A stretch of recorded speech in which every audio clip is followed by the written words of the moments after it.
In this video tutorial, I'm going to show you how to assign character states onto a phylogenetic tree, here specifically looking at the 8th question on your second problem set as an example. So here I'm going to get started and I'm going to assign the character state number 1 for each of the 4 phylogenetic trees that you are given. Okay, so now that that is done, now I can take one tree at a time.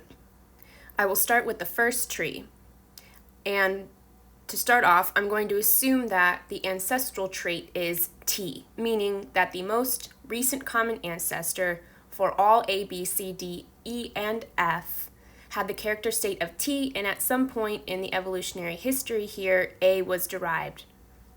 And I'm going to draw that line here. So it is at this point that T was changed to A, and all of the descendants thereafter are now possessing of the A trait, and we can see that this is one step. One change was required to map out this character state. Now I'll move on to the other trees. For this one, I'm also assuming an ancestral state of T, and A was derived, but it had to have been derived independently 2 times, as shown, requiring 2 steps.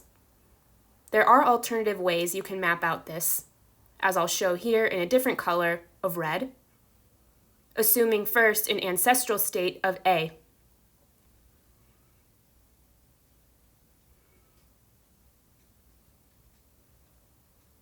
T is then derived,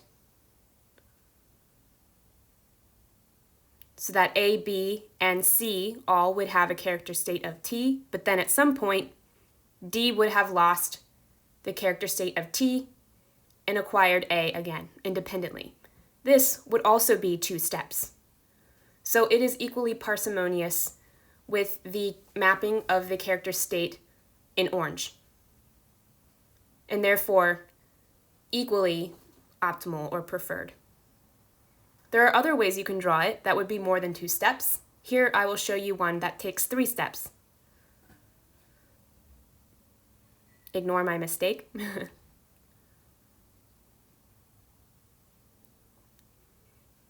We're assuming an ancestral state of A, T being derived but 3 times independently, which is less likely, less optimal, because it takes more changes than the 2.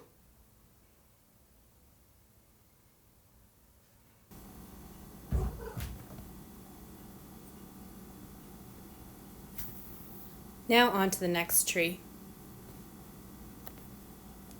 Here assuming an ancestral trait of A, and T is derived. So this requires 1 step, 1 change. On to tree 4. This one's a little tricky, so now would be a good time to pause and try it out yourself.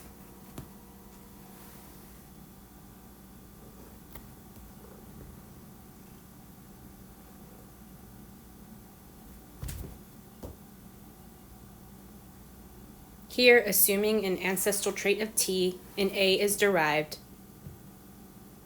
A would be derived 3 times independently of each other, so 3 steps.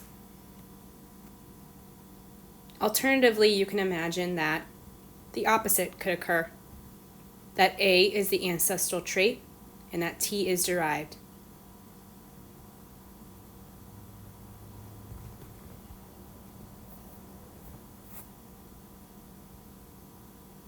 This would also require 3 steps.